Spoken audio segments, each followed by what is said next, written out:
We're going to start in the settings, and then we're going to dive into lead management, because we don't have project management if we don't have projects. And the way we get projects is by kind of converting those leads. We're going to talk a little bit about not just the kind of best practices and maybe hear from you guys about some of the things that you do, but also talk about how the Houzz Pro tool is there to be your lead management sidekick and help you actually bring those leads to close. But let me just share my screen.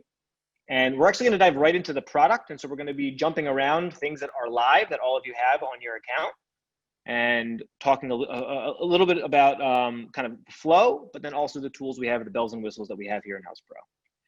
So here we are on the home page. And again, just to get started, I'm going to go into account settings just to make sure that we're all on the same page on how you go ahead and get yourself set up. And I know that Chloe spoke a little bit about this, but I'm actually going to dive in and show some of the things around team members, account, and calendar.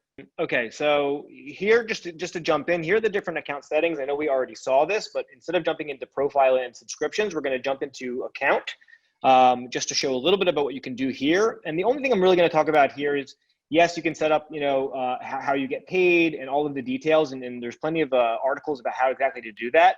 But one thing that's important is that we do upload your logo into the account info and give your company information, because that's going to be the stuff that actually shows up on the documents that you share with your clients, whether that's an estimate, which we're going to go over, or any of the invoicing. Obviously, you want that to be branded to you with the correct information, and this is where you set that up. So different from your profile image, this is for your account where all the documents are going to share this information.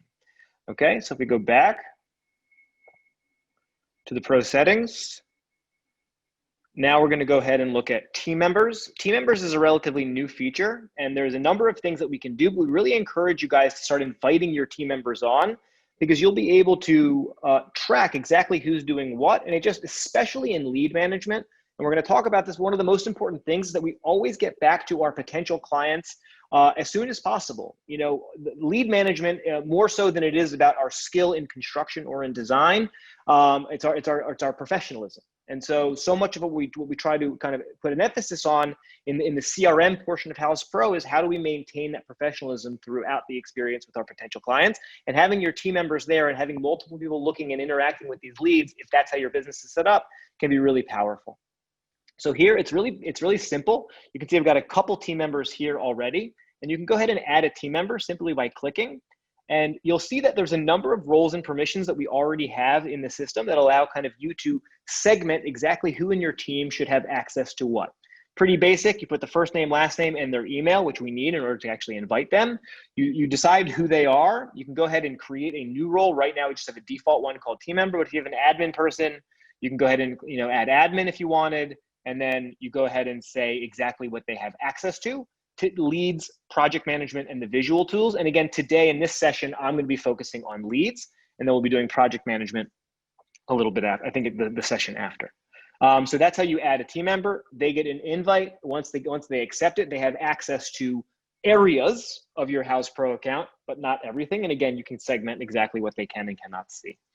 Okay, so the last thing we'll talk about, and this is to kind of add on to what Chloe and Liza mentioned, and Liza did mention this, in that it's not just about creating that first video consultation with potential client to have that intro call. The whole idea of these of the meeting link that we provide is it's basically your booking link. It's a way for you to organize not just your conversations with potential leads, but existing leads that you're setting up meeting times to go on site to do measurements. It could be even ongoing projects. And so the idea here inside Calendar is that you're able to set up, yes, of course, exactly what it's going to look like if you're doing that first video consultation. If people find you in the houzz.com directory, exactly what that looks like. But you can really customize a lot of things here about what that is. And as Chloe mentioned, we understand by the calendar that you integrate with. It could be your Gmail, your Outlook, whatever calendar you have, we can integrate with it. And then it doesn't know what's on your calendar. So if you have a dentist appointment at 2 o'clock, it doesn't know that you have a dentist appointment, but it does know that you're not available at 2 o'clock.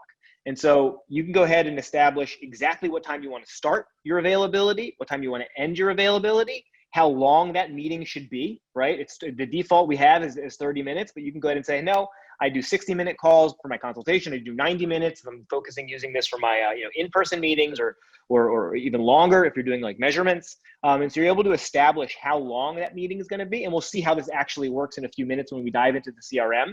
But this is where you set it up. And it's important to kind of go in here and establish this, because you might say, you know what, I do take lead calls on Sunday. I only want to take them, on Sunday and not on Saturday, but you could go ahead and open up Sunday as an option. And you get to choose the time. And again, between 12:30 a.m. and 8:30 p.m., if you want to do the whole day, let's actually change that to something more reasonable. Let's say I'm available from 7:30 a.m. to 8:30 p.m. for calls. That's fine. I was about to say, you are a night owl, Gilly. Yeah, exactly. Let's make this normal. Okay, from 7:30 to 6:30 p.m. Great. Now it's going to know, again, if you have another meeting on your calendar at 2 o'clock in the afternoon, it will not make that available for you to pick or for your client to pick. And so this is really your link. You can use it to go ahead and schedule meetings with potential clients or existing leads, and get those things on your calendar. So we'll go into exactly how that works in just a couple minutes.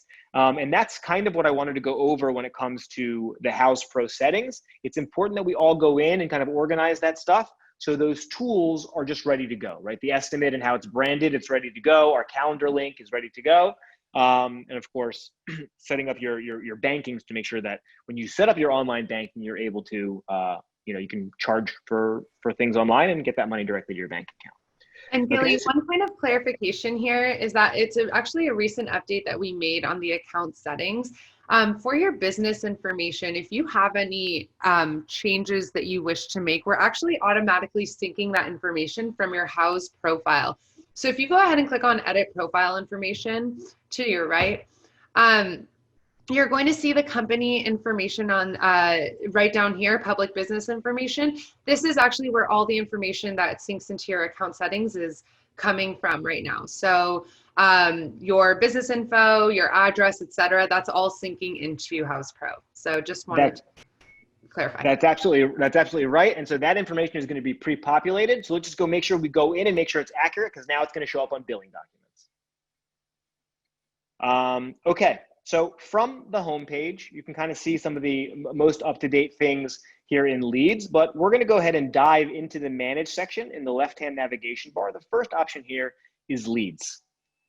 Okay, so when you click on leads, you get a list of all of the existing leads, the current leads that you're managing inside your Houzz Pro account. Now, one of the things about leads, and one of the most important things about Houzz Pro, is that this is really about managing your business's leads. There are benefits to obviously, doing advertising with Houzz and having leads come in.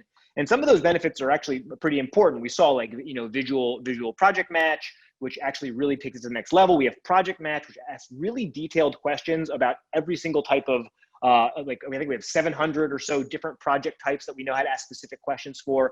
And so we can ingest that data and give you really good information about it. Taking it one step further, a lot of those leads are going to be kind of monitored by our concierge and made sure that those homeowners are actually going to, take the call and are interested in having a conversation. And so those Houzz leads automatically get ingested into your lead manager with some of those benefits, whether it's, concierge verified or went through project match or it was a direct contact from the directory, and all of those leads get automatically ingested. But of course, in real life, our leads come from multiple different sources, right? It could be word of mouth, our website, Yelp, whatever it is.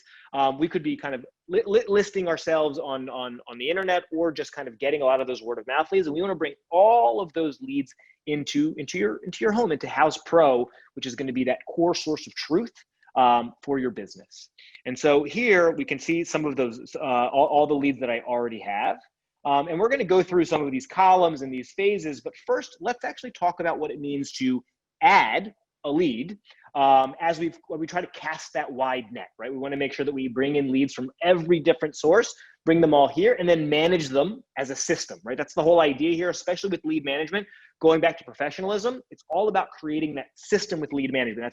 That's whether that's with yourself or with your team, just creating those kind of things that you do again and again to manage those leads. So let's go ahead and click on Create New. In this dropdown, you see there's a number of different options. We're going to go through a couple. But the first and most basic one is the ability to create a new lead. Again, you might have leads already in your CRM inbox here that have come in from Houzz, but if you haven't already started adding in your own leads, this is how you can go ahead and start that new lead. If you're getting that phone call right now, you can do it with me live and get those leads in. And so here you see that you're going to go ahead and give the project a name. maybe it's the Smith remodel or whatever it might be. You're going to choose who the client is. If that client is somebody that's a repeat customer, a lot of us work, for commercial or developers or real estate agents, but and sometimes we work with clients that have multiple homes or that do multiple different remodeling projects over the years. And so we might have a list of clients that we might want to add. Of course, we can add a brand new client and put in their information. And then we go ahead and add in the details that we have about this lead, right? The estimated budget. We have a list of project types based on the different pro type that you are. We kind of pull in automatically. So if it's a remodel, you can go ahead and see if there's a home remodeling or kitchen remodeling options here that you can go ahead and pick. The lead source, right? Is it from Houzz, social media, advertising, Google, word of mouth? Maybe somebody gave you a phone call, and so how that lead source kind of got to you. And then the expected start date, and then the description. I believe the description is internal. It's just for you to kind of look at those notes, and then you can go ahead and click save. So that's how we actually go ahead and create the lead. It's pretty straightforward. The basic information about the project, or the potential project in this case, and who that potential project belongs to. So that's the ability to create a lead. But there's a number of ways. That's like the most manual way of kind of getting that lead into your Houzz CRM. But there's a couple other ways. We're going to actually do an import lead together right now and see exactly what that looks like. But let me just speak for a moment, because I know it's a new feature that Chloe mentioned about importing from email. So if I click this link, and guys, please jump in, or if I'm speaking too fast, or Resource Yvonne, please jump in and kind of stop me for clarification, or if anybody has a question, please do jump in. Like Liza said, your context or your use case will probably be relevant for everybody. So the import lead feature is actually pretty cool, because what we realized is that leads many times, even if they're coming in from lots of different sources, start in your email, right? You met someone, you gave them your card. They saw your email address on your sign outside of a construction site. So an ex-client shared it with a friend who also wanted to do a remodel. They went to your website and they saw info at whatever your email is. So there's so many reasons and ways that these lead conversations actually start in email. And this is regardless of what email provider you have. You could have Gmail, Outlook, AOL, whatever it is. And you've got this thing called forwarding@pro.houzz.com. And all you have to do is copy it. And then you go to the email in your inbox. I can't do it because this is a fake account that doesn't actually have a Gmail account associated with it. But you go to your inbox, you find that email, and you say, hey, Bobby, I'm really interested in all your work. You work for Janet, it was amazing. And I'd also like to do my home remodel with you. Now, that's the kind of the pivot point where we say, okay, this is a new lead. He's interested in doing a kitchen remodel. He got to me as a referral from my ex-client, Janet. I actually don't want to respond to that email in my email, because I'm starting to create those systems. I'm trying to create those CRM lead management systems. And so I'm going to go to that email and I'm going to simply click forward. In that forward box where I put the email account, I just copy and paste forwarding@pro.houzz.com. And then that email from whoever that lead is going to be automatically generated as a new lead. It'll give it a name.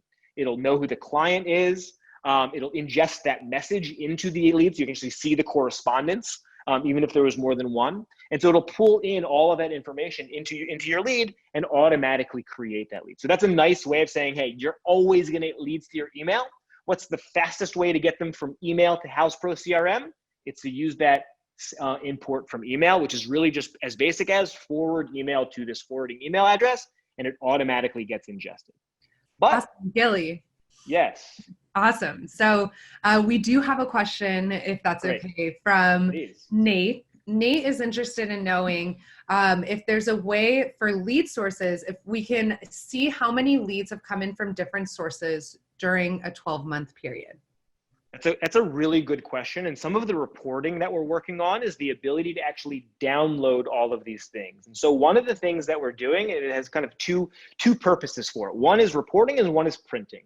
Right now, we want to kind of improve the way this looks when we print out this information, so you can print it out. Some people still need a hard copy, or they use it to get sign off on things. And so being able to print these things, but also being able to download all this information about your leads, so you can look at your business over a week, a month, a year, 2 years, right? You can look at how many leads are coming from Houzz and how many leads are coming from different sources. But I'll take it to the next level, because it's not just about understanding where those leads come from, but it's understanding the value of those lead sources. How far along do word of mouth leads get in my lead funnel?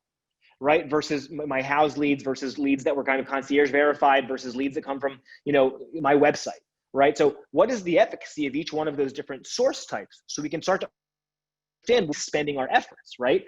Where are some of the bigger leads coming from? Where should I be? Maybe good leads come from my website, but my website doesn't look great. And so maybe I want to use the Houzz website builder to start making a really beautiful website. It's going to automatically be able to ingest leads from there. And so that's a great question. We should be able to identify lead source and do reporting around it, but also dive one step deeper to understand what does that say about where I'm spending my marketing time. All right. Thank you. Okay, great. Okay, so now let's go ahead and actually import leads, right? Because as you're transitioning from either your email or another system or QuickBooks or whatever it is, there's a good chance you have somewhere on your computer or somewhere on some system a list of leads or a list of contacts that are already part of your business that you want to go ahead and introduce into Houzz Pro and start managing them there. So there's no barrier to set up, right? Because we don't want you to have to click on new lead 15, 20, 25 times to go after all those current leads. Isn't there a way we could just do a bulk import? So the answer, of course, is yes. And if I click on import leads, it's a pretty straightforward system. We're going to do it together right now, but basically you download a template. It's a CSV template. It's going to give you just like, name, email, phone number, what budget, whatever kind of basic information about that lead is. And we'll see that in a second. You're going to go to your file and you're going to copy the name column into our name column, the budget column, if there is one, into our budget column, and so on and so forth. You're going to just basically create that information, and then you're going to come here and click Upload CSV. So let's go ahead and actually do that. I've already downloaded this template, but just to do that, you just click Download this template. You just click on Template, and it'll automatically down that file to your computer. And so to go back to that page, Gilly, just some best practices to remember is make sure that you are looking at all of the bullet points that are listed there when you click on import leads. So you'll make sure that all the columns are there. Even if it's irrelevant to you, do not delete a column. Don't leave those critical fields like lead name or client name blank. Only list one lead per row. Avoid duplicate entries. And make sure to spell the state out and don't abbreviate, because these are going to be best practices to make sure that this is a one-time import that you are not going to run into any issues. So we keep those tips there on purpose. That's right. And so it's basically, 100%, you got to pay attention to these things and make sure that it's a clean import, just so when the computer reads it, it knows exactly where to put things. And this is what that file looks like. Right? This is it. You got your lead name, client, email, phone number, an additional phone if you had it, because we have that on our system, so we can save it. The address, the city, they should say state, and then zip code, and then budget, and then you're going to go ahead and just put in all the information, right? So here I've got some leads. So let's go ahead and actually import these leads into Houzz Pro. So we're going to go back to Houzz Pro. Let's see. This is called Lead Import Academy. So we're going to go find that right here. We're going to click Upload CSV. Documents, voila, and open. So it's going to go ahead and import that. You see that it gives you the loading state, and one row hit an error, and that's because it was blank. Again, we didn't follow all the rules. We didn't leave any blank entries. So that's just one, but we see 5, which is the real number, did indeed import correctly. And we're going to click Next. And there's one more step, right? Just like making sure that all this information is good to go. And then we're going to go ahead and indicate if the lead source, if we want to, we can do it now. We can obviously do it later. Let's say, some social media, a little word of mouth, and let's say phone call. Okay, and then we're going to go ahead and click on Import. Now, it's going to go ahead and load. Notice that 20 went from 20 to 25 in my current leads because it successfully imported all 5 of those leads, and we can see them all here. These are all made up names, so sorry if I use one of yours. And then a lot of people kind of just create a system, even about how the naming. I always, for the example here, I put like the last name and then the name of the project. I recommend, I'm sure you guys are already doing that, but just create some sort of system in your naming to make sure. Okay. So that's getting leads into the system, casting a wide net, email import, my website, whatever it is. Sivan, you got a question? Yep, we do have a question. Does the other option under lead source allow you to type in details for that lead source? I think so. Let's learn together. Let's learn. I don't think so.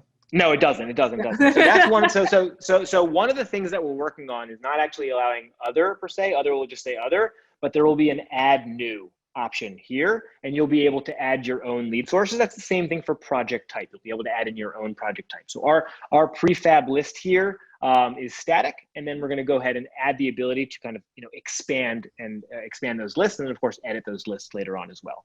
So yes. And that's great. And as a follow-up to the question that Nate had asked earlier about the reporting and exporting to know by lead source, et cetera, Nate is asking, when is the reporting and data download going to be available? It sounds like it's in the works, but not yet ready. Yeah, so let me get back. I don't want to give like a fake number right now, but let's take that note down, and we'll get back to the group with an answer of exact timing. Perfect. I know that it's happening very, very soon because we've received a number of requests, and we totally agree. Like, again, just to zoom out away from leads, the whole point of Houzz Pro is to give you power over your own business management, and reporting is key as a key component of that. And Houzz Pro absolutely wants to give you all of the information, as much and accurate information as we can, so you can go ahead and do your own reporting. Okay, before we go ahead and dive into one of these leads, let's go ahead and just review a couple more things that we see on this page. First is the phases, right? So here I've got 25 current leads, but not all of those leads are living in the exact same phase at the same time. I see that new leads come in as for review. And then if I decide that they're worthy of my attention, I'm going to go ahead and follow up with them. If that follow-up goes well, I'm going to go ahead and schedule a meeting with them. That meeting might be an over the phone meeting. It might be a meeting that is where you're going to go and do measurements. It might be 12 meetings, right? And then of course the estimate phase. Now these are loose phases, and if one of the questions might be, hey, can we add our own or change the number of phases? That is something that we're currently working on, and we should be able to, again, I don't want to give a specific timeline, but yes, we're working on a little bit of a redesign here that will also allow for you to add your own phases and change the wording of these phases. But the idea here is that even though it's not a linear approach to anything in this business, but in general, leads come in, we review them, and we decide if they're good or not.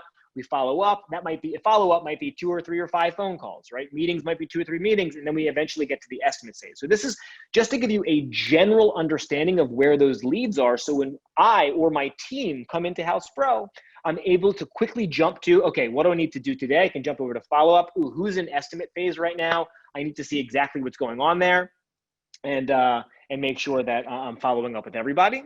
And so these are those active leads. And then we also have our won leads and our inactive leads, which we're going to talk about in just a minute. But actually, we can just click on one here. If I click on one, it shows me all the leads that I won. This goes back to Nate's question, where it's not just about that lead source. How many of those leads made it from for review all the way to estimate, and how many of those in estimate made it all the way to won, right? And one essentially will take this lead and it will convert it to a project inside the projects tab, right? So the difference between leads and projects is really just that phase, right? There's a lot of differences between the lead phase and the project phase, but really when you convert a lead into a project, it becomes a one lead and then moves over to your project management area because you're no longer lead nurturing, you're now project managing. And that usually happens when like that deposit comes through, or the estimate gets approved, or however you guys do that in your own business when you mark it as, yes, this is a one lead. So inactive is also pretty interesting because it allows us to really organize and get rid of leads. One of the things I have to stress is that don't let this become your email inbox with 12,000 items in it. Let's try to keep the current leads current. Houzz makes it really easy to remove leads, to retire these leads for a number of different reasons. And those retired leads, the leads that don't actually make it past all of these phases, that don't make it to one, are ones that you decide that you are inactive. But we don't want to just mark them as inactive. We want to know a little bit about that lead, right? So we actually keep exactly where that lead was when it was made inactive for whatever reason we give it. And so let's actually go back to our current leads and look at one of these leads that I just imported, right? So Powers, let's just say Powers is this lead that we just did an import for, but I actually just got off the phone with Luther. And so he decided that it's not right for him, for whatever reason, he doesn't have the budget right now to actually create that lead. So I'm going to go in here and I'm going to take I could go ahead and take a note. I could do a number of things to kind of indicate that this lead isn't for me. And we'll do that in a second. And then I can go ahead and click on retire lead. Notice how I can click on snooze and retire lead from inside, right? Again, Houzz Pro is all about efficiency. So we try to give you certain actions that you can do from other places. So if I saw this Powers Kitchen and Bath, I'm like, oh, I shouldn't have imported that. I remember I just got off the phone with Luther and he said he's not going to move forward with me. From right here, when I do a hover, I see the 3-dot menu and I can click on retire lead from right there as well. I don't even have to go inside, and we'll look at snooze in just a moment. Okay, so when I click on retire lead, going back to reporting, this is not just about, oh, didn't happen. This is about why did it happen? How do we keep track of the leads that, not just the leads that make me money, but the leads that never made me money? And why didn't they make me money? Was it my fault? Did I lose it to a competitor? Was it their fault? They wanted to do a $5,000 full kitchen remodel, right? So like we've all had those conversations. And again, to the point about lead source and other, we're going to be allowing to add some things here. And this is the one, Sivan, that when I mark other, I can indicate what actually happened. So I can go ahead and say it wasn't a fit. And if I decide it wasn't a fit, it asks me why, right? The scope is not a fit, right? It just didn't, the timing wasn't a fit. It's downtown. I don't want to deal with the traffic. And so the location's not a fit.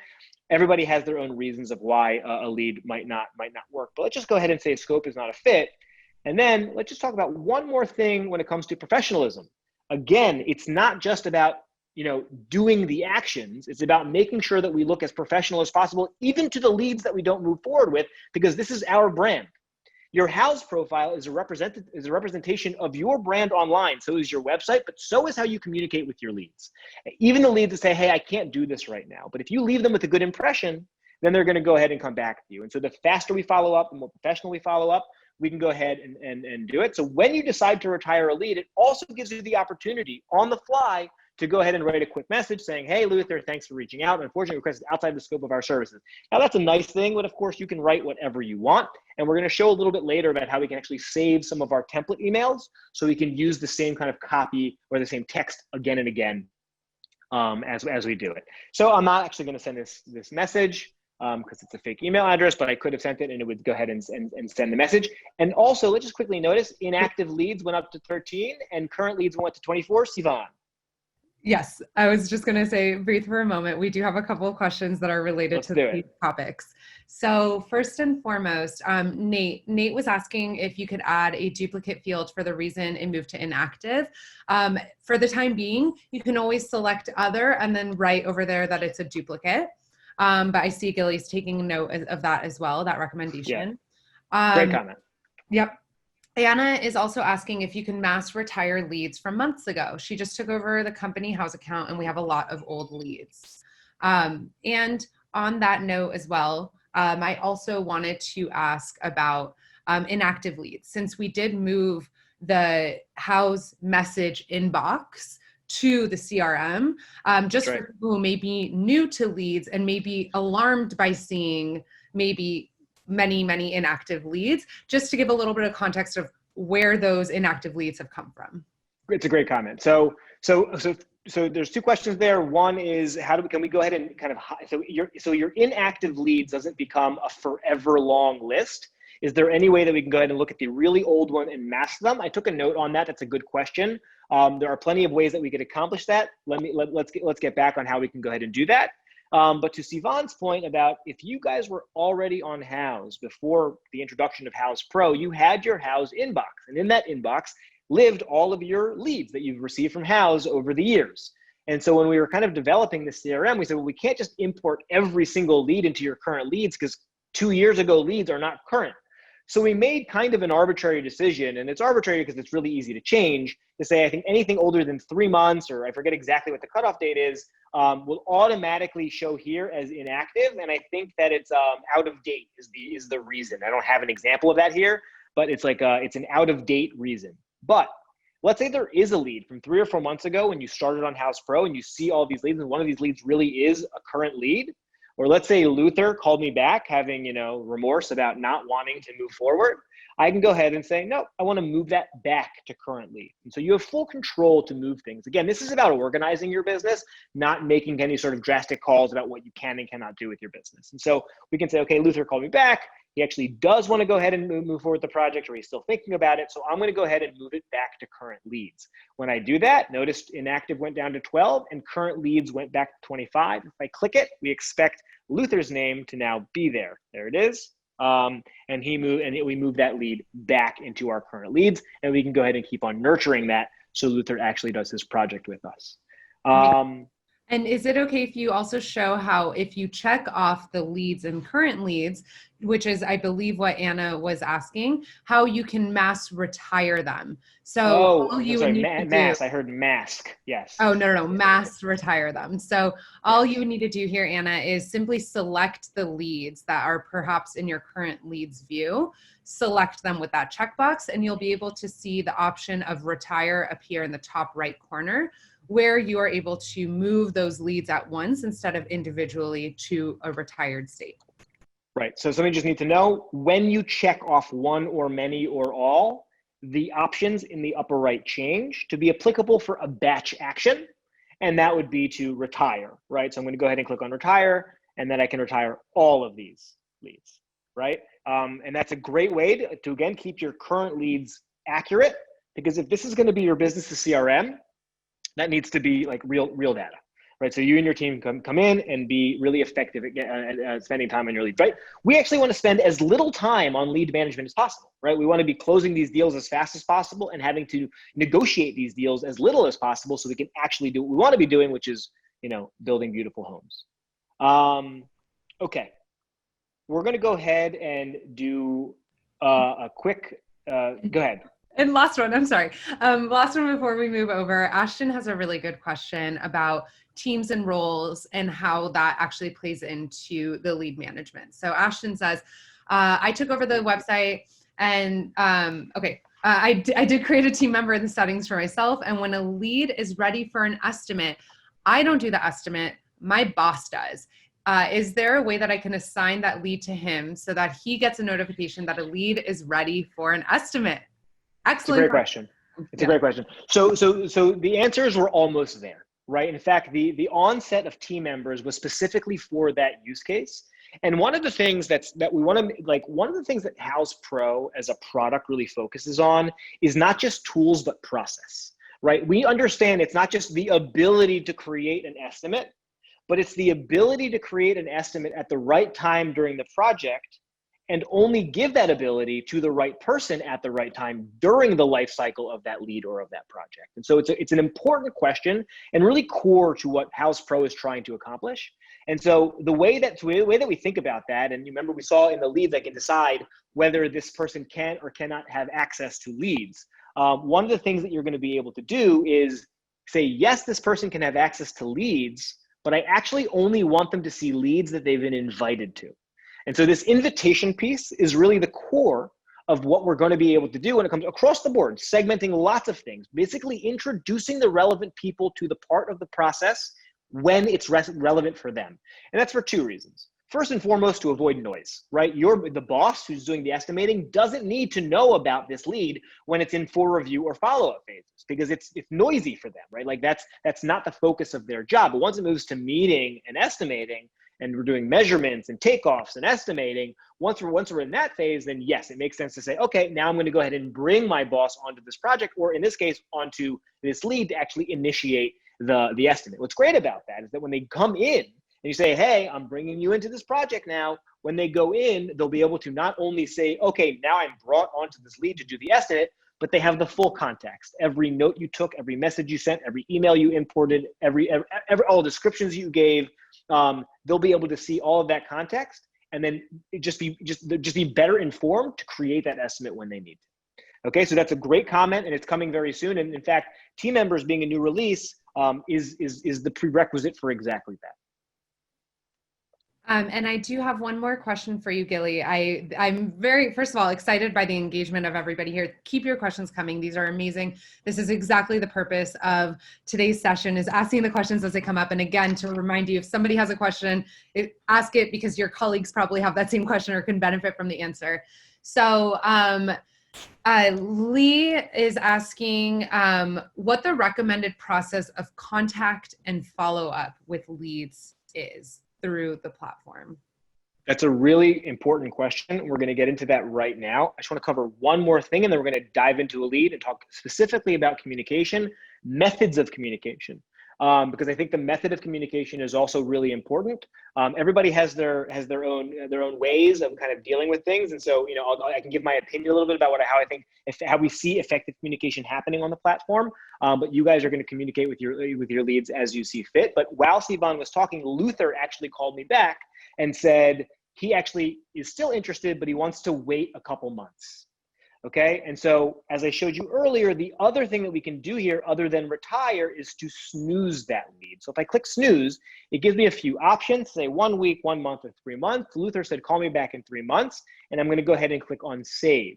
Now notice again that my current leads went down from 25 to 24. My inactive leads went up to 13. And if I click into inactive leads, I can see Luther Powers is now snoozed until exactly 3 months later, which would be December 23rd, right? And then again, if Luther calls me back in November and said, nope, I still want to do this project, you can obviously move it out into that. And so we have a lot of flexibility here. And to the question of, is there any way to mass retire these leads? Yes. And the whole idea is keep your current leads current, keep them in the right phase so we can go in and we and our teams can be as effective as possible when it comes to lead management. Okay, and just one. With that Yes. snooze question, Yeah. Jessica was asking, is there a way we can get a follow-up notification from a snoozed lead? And my understanding is that, yes, we will send an email notification when a lead is snoozed. Is that correct? That's right. That's right. When the lead comes back to current, it's like a new lead. In fact, just to be very clear, the lead here is in the list, just so you guys understand, the order of the leads is order of creation, right? So it's like if a lead comes in today, it's going to be at the top of the list. And so a snooze lead acts a little bit differently, right? Because the new creation date is actually the unsnooze date. So the system treats it like it's a brand new lead. It brings it back to the top. And instead of showing you the original creation date, it shows you the new creation date, which is the unsnooze date. Just so you guys have a little bit more context on how this list is set up. And then lastly, and to the question around what's the best way to communicate, the first answer is communicate, right? And so here you can see that we have a last contact. That's if I sent them a message or they sent me a message, either way, the last time there was a correspondence, we can see that it'll show me there. And obviously these are the leads that I just imported. And so there is no communication. And so it says not yet. So let's go over here to Ethan DeFleur and actually click into this lead so we can tackle what does it mean to actually manage and nurture this lead, not just understand and set up my leads. Okay. So let me just kind of move this thing away from my screen. Sorry guys, 1 second. Okay. So here we can see a lot of information. I'm going to start on this right rail. Okay. We're going to discuss a little bit about this right rail.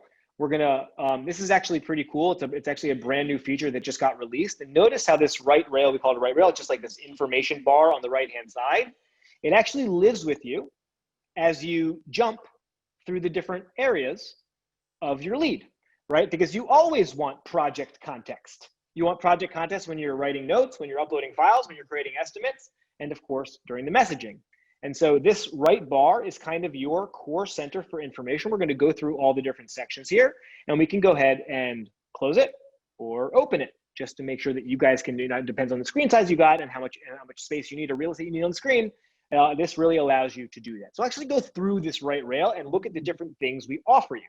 Now, when we're here, I want you guys to think about your current methodology of doing lead management. If you're not currently using a dedicated CRM, or even if you are, let's think about like the experience here versus email, right? Because remember we talked about earlier saying, hey, a lot of leads, their genesis is actually in email. They start there, they come in there, and our tendency is to click reply.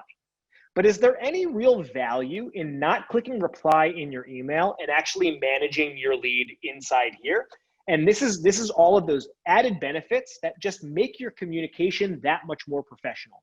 So there is medium of communication, which we're going to talk about, but it's also the product through which you communicate. If it's your email, you're going to be missing a lot of this information. But if you bring all this information here, then you get to keep all of that communication, all the notes in one place. And so it just gives you and your team a much better way, especially if you're working on things as a team, gives you a much better way to keep things organized in one place. So in this right rail, we say our lead stage, right? We actually this is an import. We spoke to DeFleur on the phone. We're going to talk about how we can record that. And we're going to go ahead and indicate this is part of follow-up. And we're going to move it from for review to follow-up because we spoke to him. Ethan sounds great. He's going to do it. I have no estimates yet for this lead. So the financial section is empty, but I could go ahead and create one. I have no meetings, but I can go ahead and schedule one. We're going to go through all of that. The lead details, right? The $150,000 budget.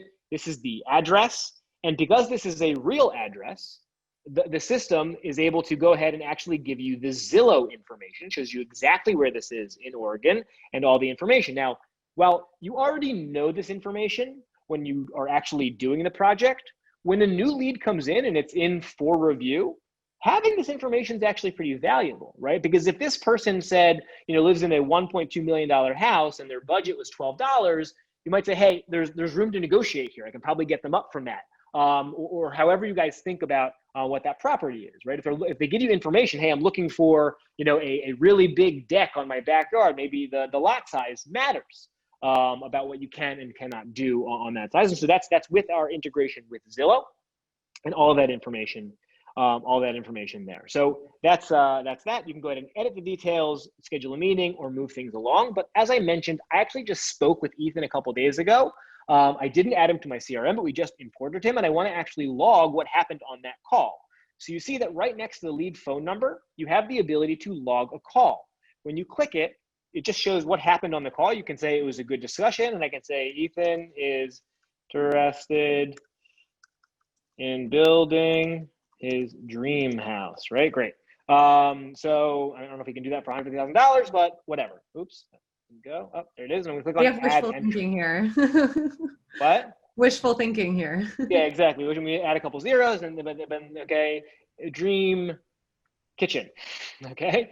We should probably change that from new build, but you guys get the idea. I can go ahead and record what happened in that call. And when I click on add entry, it saves that, right? So I can actually view my call logs, which live under my notes. You can think about notes as just logs, right? And so here, if I click in notes, a couple things just happened. I don't know if you saw that little thing pop up from the bottom of the screen. We're going to talk about it, but it said call log, good discussion. Ethan is interested in building his dream kitchen. So we see that information there. I can of course create a new note if I want to, and write whatever it is that I want to write on that new note. So I can go ahead and create a call log and call a note, or I can view all of my entries and view my notes and my call log. But the last thing I'll say is that the system's a little bit smart. And because I said it was a good discussion, the system knew to move the lead automatically from review to follow-up. Now you can move it back, right? No problem there. You can go ahead and move it back and it tells you, yep, your lead changed. And so these phases are really a manual thing where you can go ahead and say, hey, I'm going to move it. But the system knows that you schedule a meeting or send an estimate or these sorts of things, we're able to go ahead and automatically move them. So if the system automatically moves it, it just takes a click to move it back. But kind of nice that the system just, by nature of you just using the system, it's going to keep track of how those leads move along in their different phases. Again, on an individual basis, it's important to know where we are with specific lead, but then on the macro, when you zoom out and say, look at my business over the last year, it's great that the system automatically does that because it's going to give you a more accurate picture about how leads move through their specific process. Okay, so we can go ahead and keep that back in follow-up. I like that.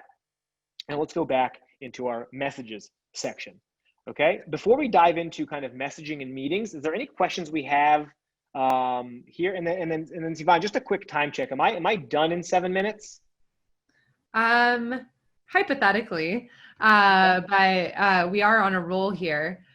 We do have a couple of questions, just if you want to. So first of all, Peggy, I hope that this answered your question. Your question was, is there a way to record that you left a message for the phone and the date that the message was left? Yes, you can log your call right there.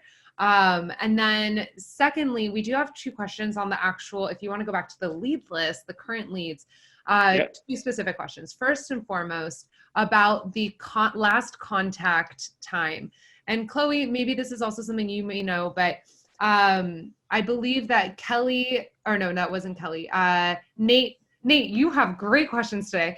Nate was asking, do those not yet leads hurt your response time in the system?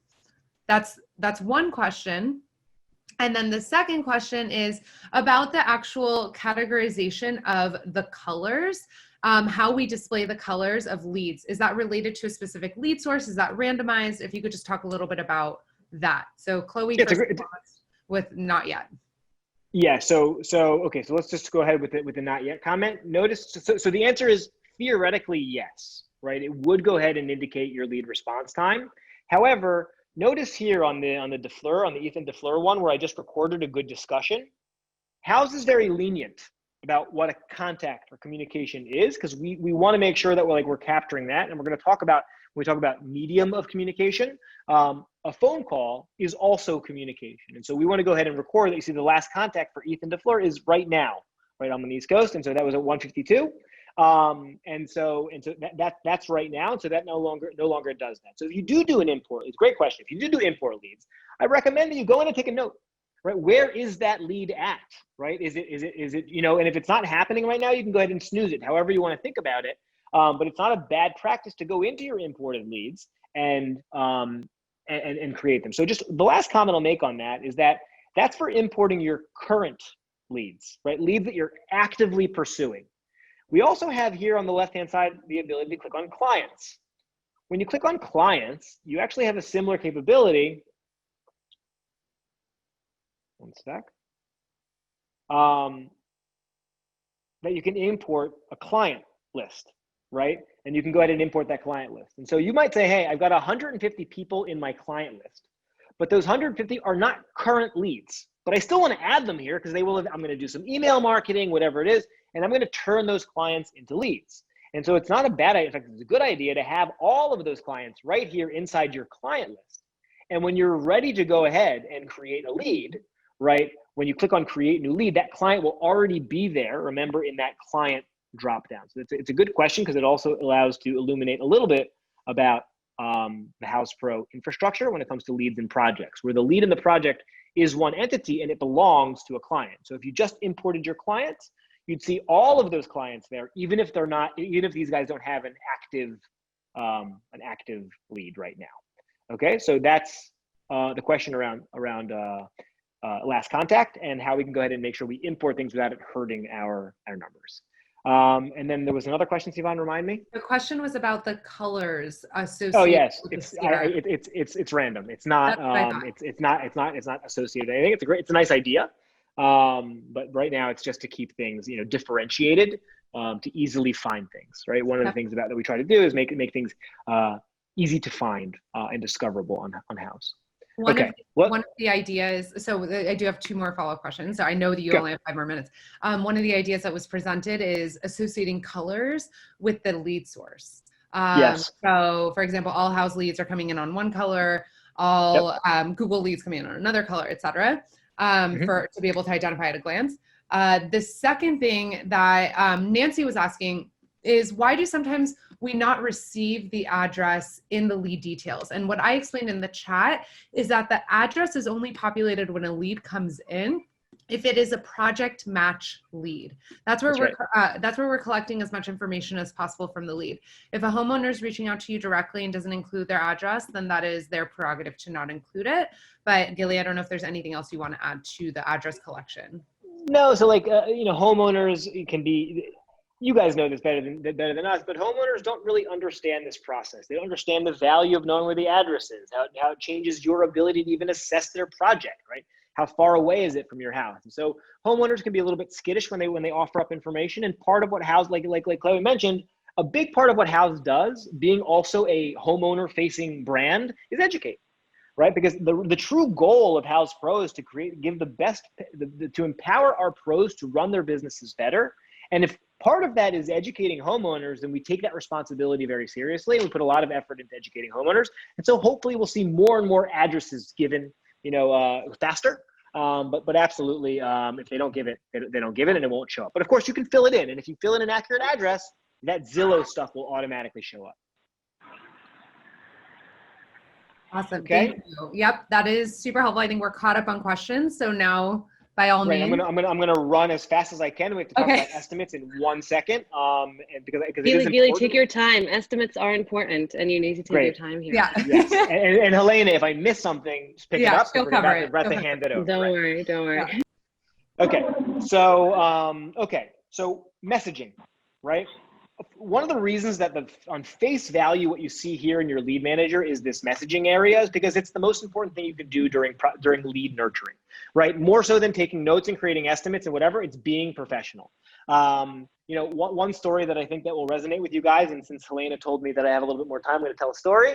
I was speaking to a pro who was talking about, and I don't know how you guys do it, but talking about whether or not they should charge for the estimating process. Because, so he kind of put together an estimate, took him a long time to put it together. And he asked the client to say, hey, can I charge you $300 or whatever his fee was for that estimate? And the client said, look, in theory, I understand you put a lot of work into it, but I have these other 2 contractors that I'm bidding with, and they actually provided their bids, their estimates at no charge. And so he already spent the time. He didn't want to miss the opportunity. He says, okay, I'm going to go ahead and actually send that estimate over.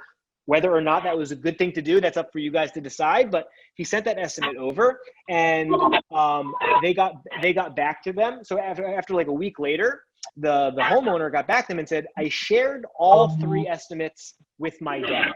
Now, my dad Right, is Gilly, wasn't one somebody, moment. Gilly, one moment. Risa, do you mind muting everybody but I took care of it.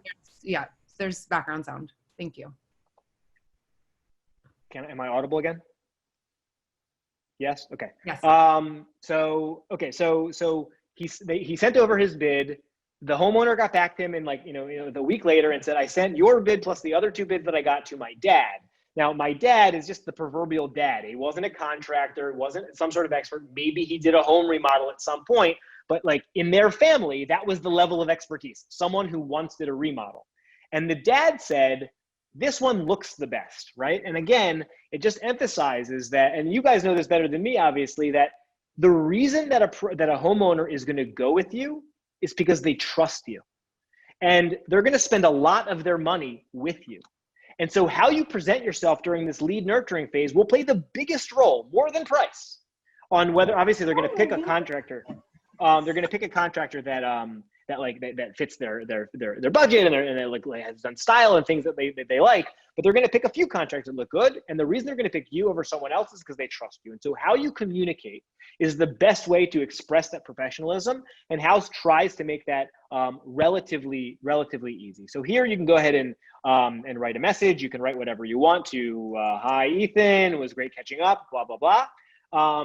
In fact, speed is of the essence, right? Going back to response time. So if we can create templates, right? Templates. If a new lead comes in, these quick replies will be right there. I'm available or I'm not available. It'll show up right here on top of your on top of the messaging box.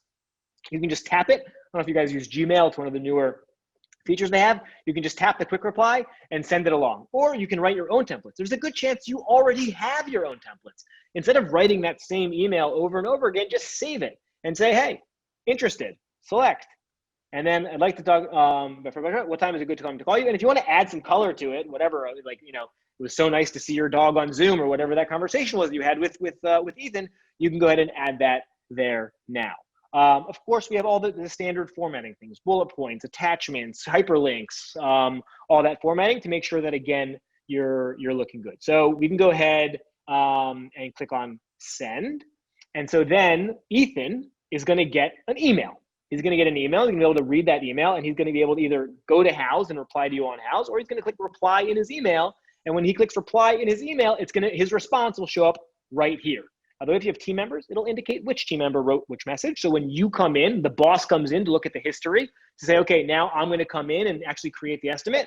He'll be able to see, or she'll be able to see exactly what conversation happened. Now, one more thing about notes before I jump into estimating is that here you can see that I can actually add a contextual note, not just a regular old note or a call log that I add here.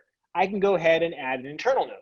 There's a couple other actions I can do with the 3-dot menu. If you write something and it's just Shakespeare and you want to save it to say, hey, I want to say that again and again and again, you can go ahead and save this response as a template, right? This is already a template, so I'm not going to do that. But if I wrote something really great and I want to use it again, I can go ahead and create a template for message. But I'm going to go ahead and add an internal note. Remember, cute dog on Zoom, right? Anything we can do to keep that relationship personal, little reminders. Now I click on add note. Now that note lives here and it's only visible to you, right? I'm not going to send a message. It's visible to you and your team, but obviously it's not visible to that. Okay, so that's the internal note, a really nice feature to remember to just add a little bit of context, a little internal context to that communication.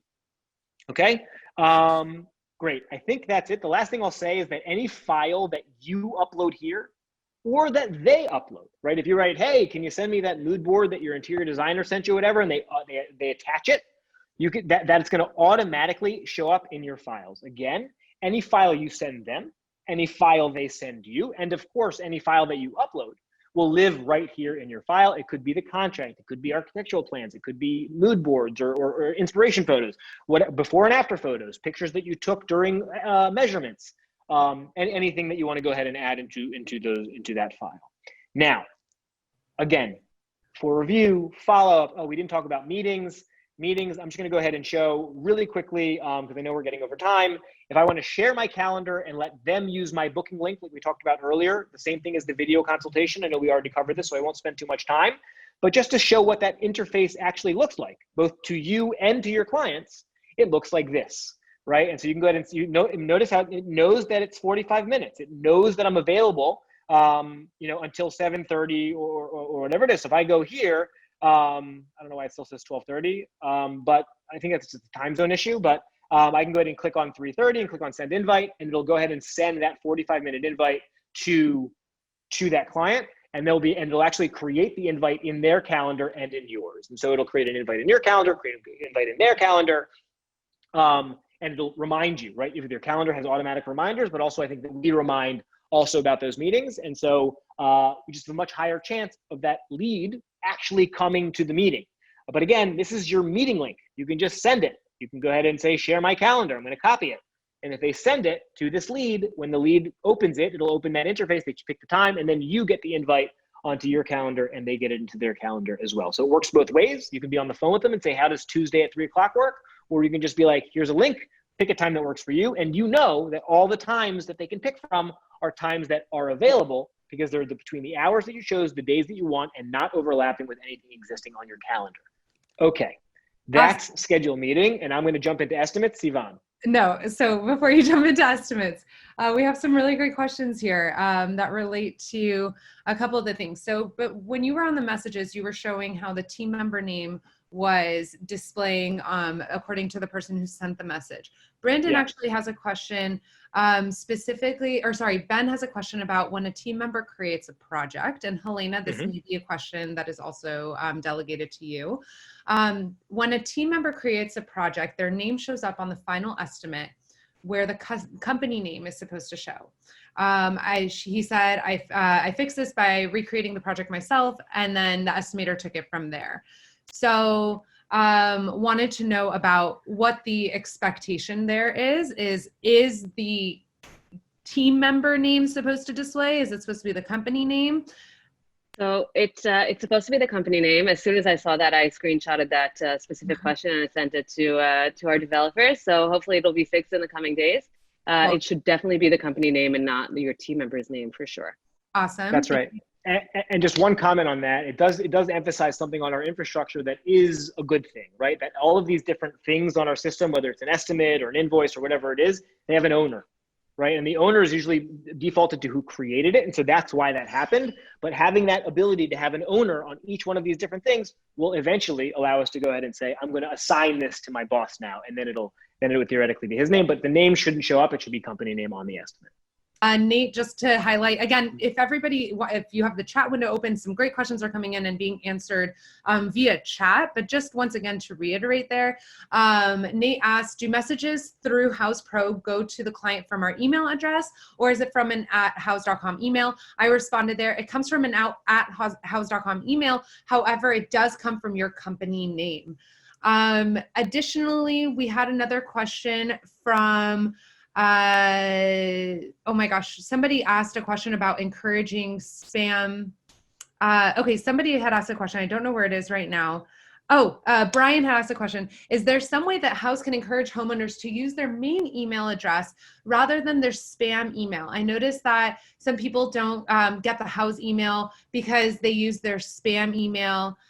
So how can we kind of like encourage that homeowner to have the best working relationship and make sure that they're going to be getting all the emails rather than it go flagging, the messages that are going there as spam?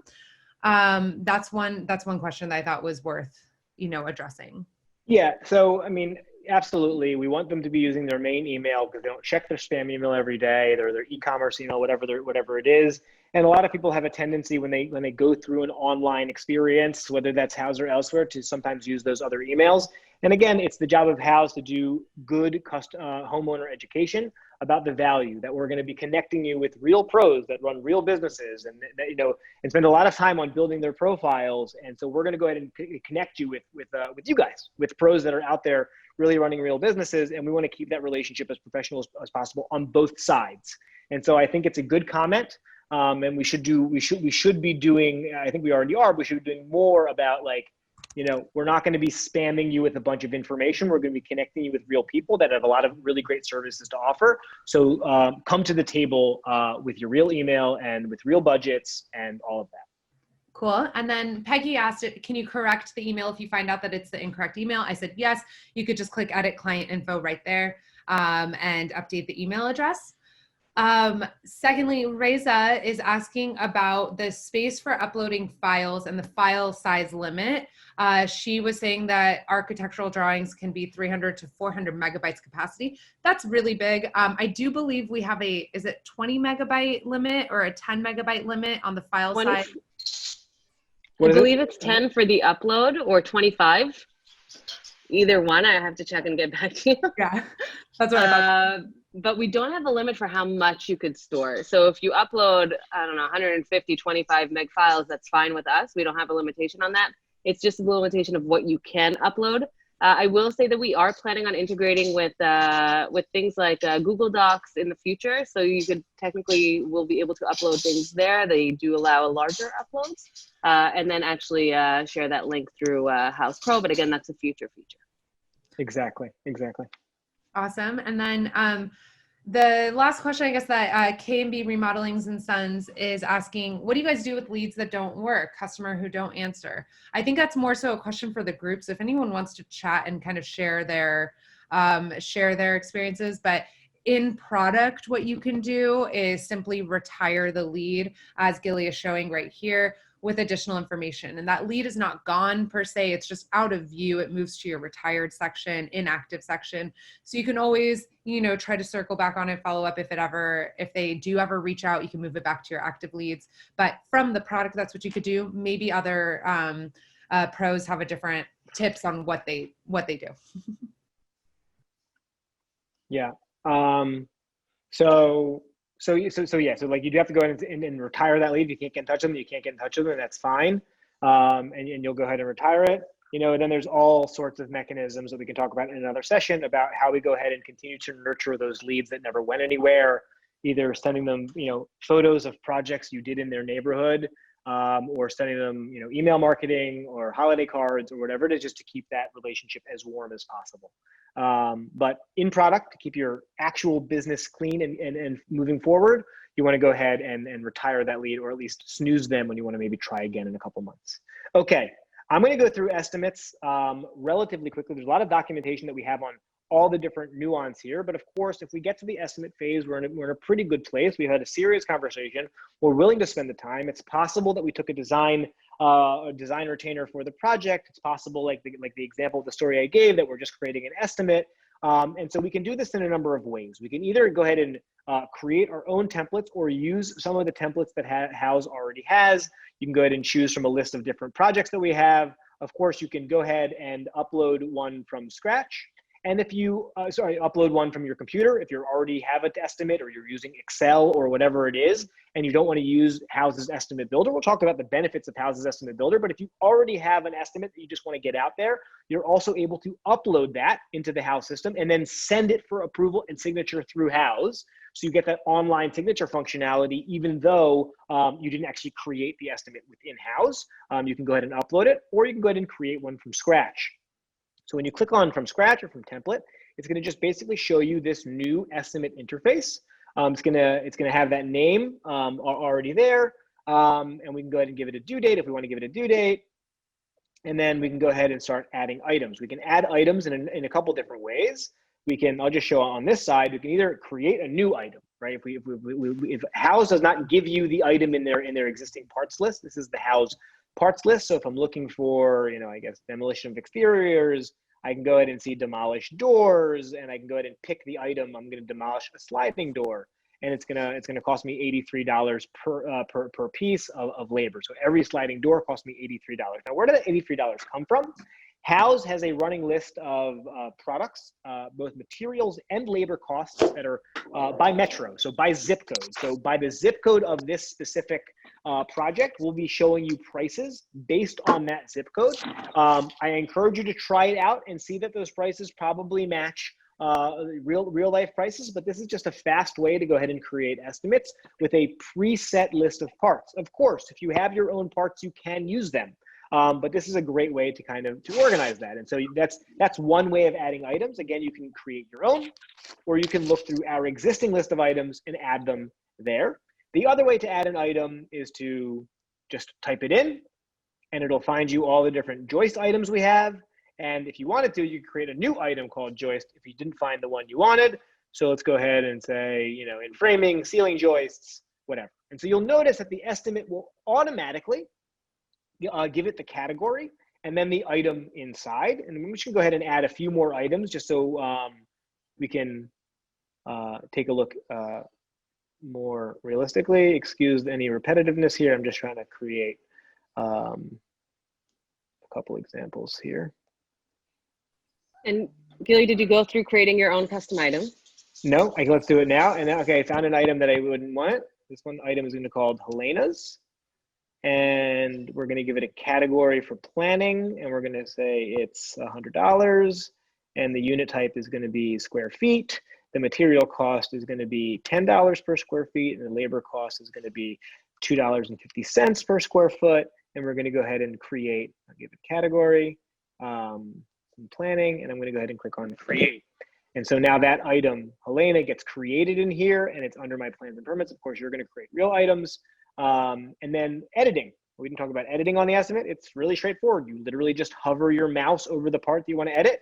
Say, hey, that shouldn't be square feet. That should be pieces. Or, hey, the material cost is X, Y, or Z. What's my markup? You can also set a standard markup for all of your items. You do a standard 30% markup. You can click on done. It'll automatically add 30% to every one of your line items. And so on this line item, we've got the quantity, the unit, material, labor, markup, total, and then whether or not it is taxable. But we don't necessarily always want to tax labor and material. Generally, we just want to be taxing material. And so it gives you the ability, because it just depends on what state you're in, on how those tax laws kind of affect the different items in your specific estimate. So it's I do want to add, and sorry for interrupting here. We have gotten quite a bit of feedback on the labor and material being separated out, and that we want that in one flat fee basically per line item. That is something that we're working on. So just an FYI that will eventually change here and give you that flat fee model. And then of course you can create a line item for labor and for materials separately.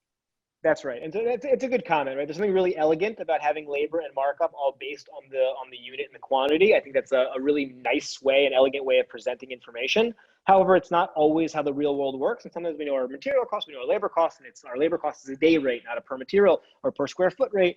Our labor cost. And so we want to go ahead and split that out into two different line items. And as Helena mentioned, that's coming soon. Any additional context that you have with these files, with this estimate, is you might want to upload files. Maybe you want to upload the contract alongside the estimate. You want to go ahead and copy in your terms and conditions, any memo that you want to write on this estimate, just a couple additional fields to kind of give the context that this specific estimate needs when you're sharing it with your client. Okay, so let's go ahead. It's saved. Let's go ahead and click preview and share. When and Helena, keep jumping in and tell me when you want to kind of just take over. But because I know this is a little bit to do with client communication, so I'll just give a brief overview on the functionality here specifically around estimating. Sorry, my computer's not loading. I'm speaking to myself on mute. Do show the whole getting the signature here and actually getting that approved and then going into a project, and I'll take over from there. Great. So great. So I'll get it approved. I'll convert to project, and then they'll hand it over to Helena. So real quick, this is what it's going to look like. Notice how it took everything that we set up earlier, my information, what the estimate is, my logo, my company name, so on and so forth. And notice it can be a very, very basic breakdown of costs here, but it's only really showing me my categories because I'm only showing my cost per category. But maybe I want to show more information. Maybe I want to show the detailed breakdown. Not only do I want to show the cost per category, but I want to let them know what is inside of that category. In fact, maybe I want to let them know the price of every item in that category, which makes up the category cost. Maybe I want to show the quantity. Maybe I want to tell them exactly how much markup I'm charging them. And maybe I also want to require an electronic signature. So the truth is about estimating is that estimating in its nature is an iterative process, right? We don't get an estimate done all at once. We go back and forth. And so maybe in the early times of the estimate, you want to share less information. And maybe you never want to share this much information because you don't want them to take it and go shop you. And so maybe, it really just makes sense to, just show the category pricing and obviously maybe not the markup, and yes, require a signature. And when you require a signature, it'll go ahead and show up here, contractor Sam Byrne, and then you go ahead and your client will be able to write that in. They'll actually draw it on the computer and do an e-signature, an online signature, and you just send it to them. And this is the message that'll show up in the email accompanying the link to the actual one. And so again, a lot of flexibility here on exactly what and how you want to show your clients. Not sure how your estimating process is to date, but this is just a very, very nice looking, easy to digest estimate, and gives you a lot of flexibility on exactly what you do and do not want to show. Okay, I always recommend that if you put something in your client's inbox, not a bad idea to send it to a copy of yours. So you can go ahead and send yourself a CC on that. And you can, of course, export this to PDF if you want to print it and bring it to the meeting and go over it in person. Also, the ability to export that to PDF. Okay, so that is, again, just one last comment. If I uploaded my own, because I'm already doing it on Excel or on Word, you can still upload it. You can still have it give your logo, and you can go ahead and wrap it with the signature option. So when your client views that uploaded contract or that uploaded estimate online, it gets wrapped with your logo and the signature bar at the bottom. And so they can actually do that e-signature right there on their computer, even if it's an upload from your computer. Okay, so we do this, we send it. Let's go ahead and send it. Oops. Okay, whatever. And I click send. That's great. It gets sent. And now I actually want to go ahead and approve it. I want to say, yes, he got back to me. He approved it. When he gets the email, he's going to actually be able to approve it. And Helena will speak a little bit more, I think, about the client portal, the client dashboard. Yeah, and so she'll be able to show exactly what that experience is. So and let's I'll go actually ahead. show the full e-signature experience when I show you guys change orders in just a little bit. Great. Yeah. By the way, notice here, the Defleur one, it's an estimate phase, right? How? Because we created and we sent the estimate. So the system automatically moved it to the estimate phase. I didn't have to move it there, but because it did move it there, it was really easy for me to find the lead I want to go show. I want to go ahead into the actual estimate. Notice how the estimate is right here inside the financials because we created the estimate. It is the status that it was sent. I can go ahead and click it and I can mark it as approved. They could have approved it online, which we can show you. And I can click on approve. And now that it's been approved, I'm going to go back to the lead. And in the upper right here, once it loads. And just real quick, while we're looking at this, there was a question about exporting the estimate into QuickBooks. Adam, I know that that's a really big request that we've received, is actually being able to sync into QuickBooks. We are about to launch a beta version of a QuickBooks integration with Houzz Pro in the coming weeks. And then based on how that beta version goes, we are going to be scaling it, accordingly based on the initial feedback. So if you are interested in being a part of that beta group, let us know and we can add you. But beyond that, we will have an integration with QuickBooks up and running soon. QuickBooks Online, not the desktop version, one-way sync from Houzz Pro into QuickBooks, not back and forth, just from Houzz Pro into QuickBooks to avoid that duplication of effort. So just wanted to touch on that. Okay, so good. Notice how now this doesn't only say sent, it says approved because the status got updated. We know it's approved, and now we're ready to convert to project. It's going to say, are you sure? And now we're going to go ahead and be able to do a whole slew of new functionality that Helena is going to go through, and I'm going to click on confirm. Okay. It's actually creating the project and bringing over all the information from the lead. Okay, here's the project. You can see now that I'm actually inside. I'm inside projects. I'm no longer inside leads. I'm inside and the Defleur new build is now sitting here with the project overview page and a whole new set of functionality, because when you move a lead from a project, it just has different needs. And so Helena is going to dive into that. And before I hand over the mic, just one last thing. Please notice that current lead should now say 24, not 25, and 1 now says 11, not 10, because we successfully went through that process of converting a lead into a project, marking that additional lead as a 1 lead.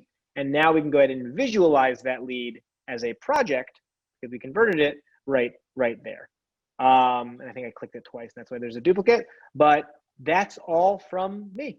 I will just say one last thing that's important here is everything that you have on that lead. So all the messages that you had with them, any notes that you took, any files that you uploaded are now on the project. So the lead still exists. It's now in the project state and just got a lot of added new functionality in there, and we'll go through that in just a sec.